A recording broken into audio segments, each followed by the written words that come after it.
કેમ છો બધા? તો આજે હું લાવી છું મારું હોમ ટૂર. આના માટે તમે મને બહુ કમેન્ટ કર્યા હતા એટલે.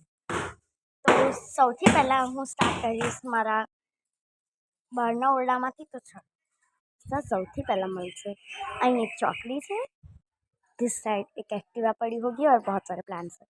तो बाहर के उसमें तो ज़्यादा कुछ नहीं, વધારે કશું નથી બહારમાં. તમને બતાવીશ એક બીજો ઓરડો. ચલો અહીંયાથી આ પારી પરથી ચડી અહીં આવીશું તો અહીં ખાટલો ને બધું મૂકી છે. આ એક દુકાન છે નાની, એમ પોસ્ટર્સ ને બધું છે. આ બારી છે અમારા વાડાની. હવે એની સામે વાળો બતાવી દઉં. આ રૂમની સામેનો ઓરડો આ છે, જ્યાં આગળ તમને આવી રીતે બધું મળી જશે. અને અહીંયા એક પેઇન્ટિંગ છે, અહીંયા એક સ્ટૂલ ખાટલો પડ્યો છે. અહીંયાથી એક બીજી રૂમ. ચલો આ છે અમારી આ રૂમની બાજુવાળો ઓરડો. ઓકે, અહીંયા છે એક સિલાઈ મશીન, આ બધું પડ્યું છે, એક ખાટલો અને આ બધું છે. અને આ એક વોશિંગ બેસિન છે. હવે હું તમને એક બીજી રૂમમાં લઈ જઈશ. તો આ છે મારી એક બીજી રૂમ, જ્યાંથી અહીં સામાન પડ્યો છે. અહીં ટીવી છે, ઢીંગલી, અને આ મેં બનાવ્યું હતું ઊનથી યુટ્યુબ પર જોઈને. અને આ ચકલી છે. હવે હું તમને એક બેડરૂમ બતાવીશ મારો.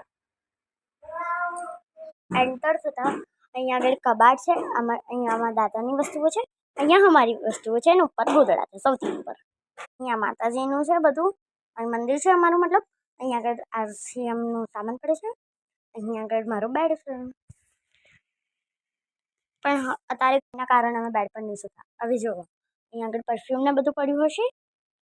અને અહીંયા આગળ એક કરીશું છે. ચાલો, તો પર મારો રૂમ છે મોટું. હવે આ રૂમથી હું તમને રૂમથી આવતા આપણે આવ્યા છે કિચનમાં. તો કિચનમાં બેસતા જ સૌથી પહેલાં અહીંયા આગળ અમે હેંગરમાં બધું લટકાવેલું છે. અહીં બોર્ડ છે, અને અહીં આગળ એક મસ્ત લટકાવેલી છે, જેમાં અમે થિંગ્સ રાખીએ છીએ, મતલબ વસ્તુ. તો હવે કિચનથી પસાર આપણે અહીંયા આવીશું ને તો આપણે ફરીથી આવ્યા ઓરડામાં આવી જઈશું. તો હવે આ છે કિચન, લિવિંગ રૂમ, બેડરૂમ. માટે લઈ જઈશ વાડામાં. આ છે અમારો વાડો. એમાં ઘૂસતા જ આ બધી સામાન પડે છે, કપડાં સુકતા છે. અહીંયા આગળ બધી વસ્તુઓ છે, અને અહીંયા આગળ ફરીથી એક બાથરૂમ. ચલો નીકળી જઈએ જલ્દી. ત્યાં માટી પણ છે, જુઓ.